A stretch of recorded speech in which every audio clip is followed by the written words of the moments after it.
بسم الله الرحمن الرحيم والصلاة والسلام على خير خلق الله. جاي لكم بالروتين الروتين اللي بجد اللي بيقول لك جو اهيد.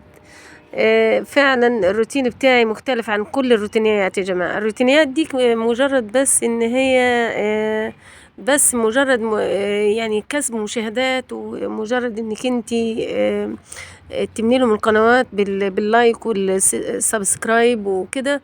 لكن انا صراحة بدفع كله قدام، واحس ان انا مختلفة عن الاخرين. روتيني مختلف عن الاخرين. اتمنى انكم انتوا بس بتكونوا مستفادوا منه، بيدفعكم دفع لقدام ويخليكم دايما اقتصاديين، وفكر تقدمي نفسك وتطوري من حياتك وتفكري فكر عملي يدفعك للامام. انا دايما يا جماعه بقول لكم هنا اشغلوا نفسكم، بالذات ستات البيوت وربات البيوت، اشغلوا وقتكم ونفسكم. دي الطماطم ما انا زرعاها، معلش بس اقطع الكلام. دي الطماطم اللي انا زرعاها يا جماعه، انا بقسم الطماطم نصين وبحطها في الجردل، وبغطيها بالتربه وبزقيها من فتره للتانيه لحد ما تنبت زي ما انتوا كنتوا شايفينها كده، الطماطم الصغيره المنبته دي او المزرعه. وبعد كده بجيب ممكن القطاعه بتاعت البسبوسه او اي حاجه او سكينه تكون عريضه، وبجيب الشتلة من جذرها وبزرعها في قصريات زرع كبيرة. أو هوريكم حاجات عملية. بصوا البرميل البلاستيك ده أنا زرع فيه كمية من الطماطم حوالي 7-8 شتلات لأن الطماطم يا جماعة أنا زرعتها قبل كده.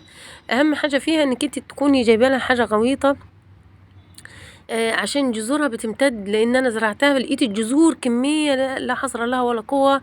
جذورها بتمتد في الجردل او في القصريه امتداد كبير جدا. فعايزه حاجه تكون ايه عميقه او غويط جوينه لتحت يعني. دي الطماطم. بصوا يا جماعه، وانا بوريكم ازاي نقلتها. انا بجيب الطماطمايه من جذرها وهوريكم ازاي هزرعها. بص انا زرع جردل و2 3 4 5 6. انا تقريبا زرع حوالي 50 شتلة طماطم يا جماعة، اقسم بالله نتيجة ان هو ايه يعني كان اثمر معايا بطريقة حلوة جدا جدا جدا السنة اللي فاتت. فهوريكم ان شاء الله، متابع معاكم لحد ما يثمر معايا وهوريكم الطماطم. انا جايبه قلب تلاجة وزرع فيه.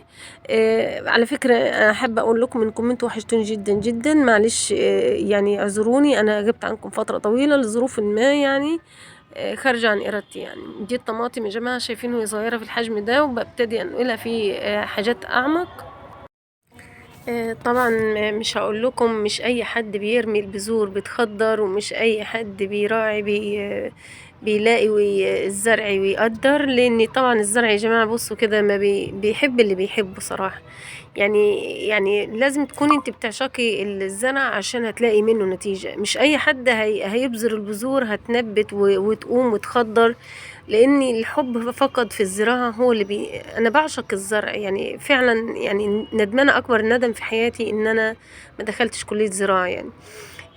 فالزراعه دي يا جماعه حاجه يعني صراحة بتحسسك انك انت في عالم تاني كده.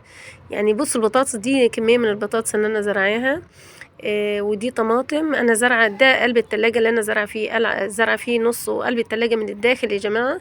زرع نص بطاطس ونص طماطم، وده البصل. وزرعه كمان معاه نعناع بوريكم.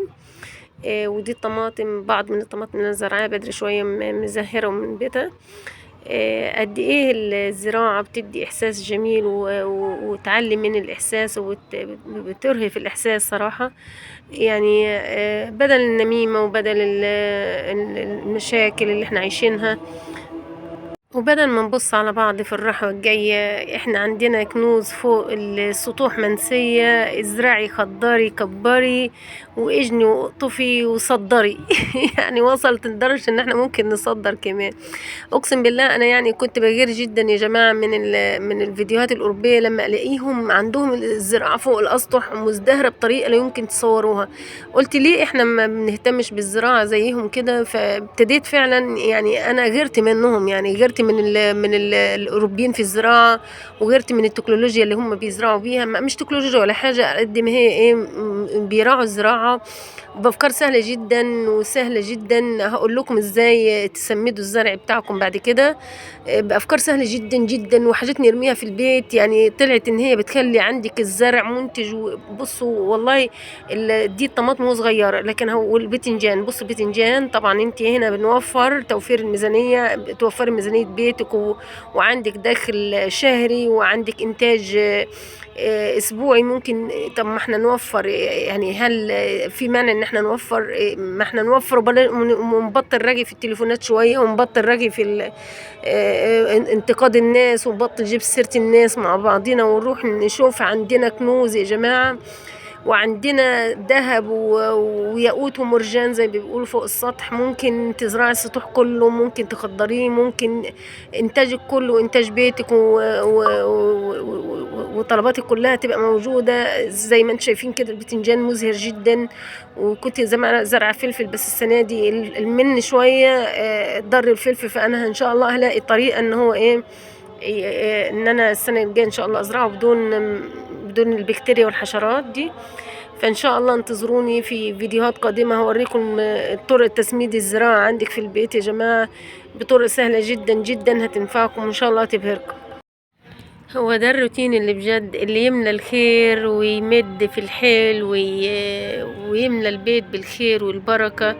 بدل ما نتابع أسعار الذهب وأسعار الدولار وأسعار الفضة، هنتابع البتنجان والفلفل والطماطم والبصل، ونزرعه، نبذره بإيدينا ونرويه بإيدينا ونحصده بإيدينا. أتمنى. بصوا البصل كمان، البصل يعني مزهر جدا جدا، بس عيب البصل الوحيد انك انت عايزة يعني حاجات واسعة تزرعي فيها، يعني عشان خاطر البصلة تاخد راحتها. وده انا عاملة تين شوك ان شاء الله. التين ده هينتج السنة دي ان شاء الله في الصيف. اتمنى ان كل الافكار اللي انا بقدمها لكم في الفيديوهات تكون عجباكم ونايل رضاكم، وتابعوا معايا الفيديو اللي جاي ان شاء الله. هجيب لكم ازاي تسمدوا البطاطس والطماطم، من اكتر الحاجات اللي بتغذي البطاطس. بصوا البطاطس اللي انا زرعاها، وهقول لكم ازاي تزرعي البطاطس وتكون ناجحه جدا معاكي. مش يا جماعه، حتى لو بذور البطاطس منبته معاكي في البيت، مش هتحطيها في الزرعه او في القصريه هتنبت كده وتخضار، لان البطاطس انا جربتها كذا مره مش بتنبت بسهوله. يعني في فكره هتخليها تنبت معاكي، انا هجيبها لكم فيديو قادم ان شاء الله. تابعوا معايا الفيديو. وشرط كمان انك انت تزرعيها في تربه رمليه وطينيه. ودي الطماطم الصغيره. في نهايه الفيديو ممكن هتشوفوا الطماطم دي انا زرعها من حوالي شهر ونص يا جماعه. في نهايه الفيديو هتشوفوا الطماطم دي ازدهرت ووصلت لحد ايه. والبصل ده كمان خلاص على اوشك ان هو يرمي الراس بتاعته. ده الطماطم زي ما انتم شايفين. اتمنى ان كل الافكار اللي جبتها لكم النهارده وشكل الخضره اللي يسر العين. ادي الطماطم بعد فتره زي ما انا زرعتها، شايفين ده النتيجه. وانا هقول لكم الفتره اللي جايه انا برويها بايه. بصوا وابتدت تنتج اهي. ادي البذور بتاع الطماطم. واوريكم كمان احنا زرع بقول لكم حوالي تقريبا 50 شتله طماطم. بصوا الجمال والحلاوه يا جماعه، يعني جميله جميله جميله، والشكل فوق الرائع هيخلي حياتي كلها خضره ان شاء الله باذن الله. هوريكم باقي الكمية اللي انا زرعاها عشان تشوفوا النجاح زراعة الطماطم ونجاح زراعة البطاطس. من اسهل الحاجات ومن اجمل الحاجات اللي ممكن تزرعها في البيت وتزهر عندك. ده روتين الفلاحي الصباحي المصري الاصيل. روتين يا ريت يكون روتينكم كله خضرة وزرع وخير وجمال ان شاء الله. هو ده الروتين الصباحي الجميل اللي تصحي الصبح تشقري على الخضرة وتملي البيت بالجمال. اتمنى الفيديو يكون عجبكم وينال رضاكم. اتفرجوا على باقي الفيديو. هوريكم كمان.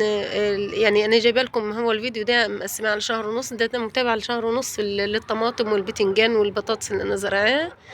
اتمنى ان الفيديو يكون كله عجبكم، وما تنسوش اللايك والاشتراك لو كنتوا وصلتوا لحد هنا عشان يصلكم كل ما هو جديد. وان شاء الله هجيب لكم افكار روعه، مش هجيب عليكم تاني باذن الله.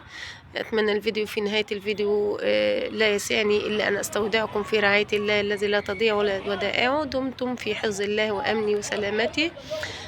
والسلام عليكم ورحمه الله وبركاته. متنسوش اللايك والاشتراك.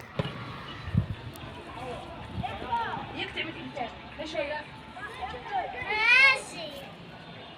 وبعدين اليوم كنا نتفرج على الموبايل النهارده ولا ايه؟ والله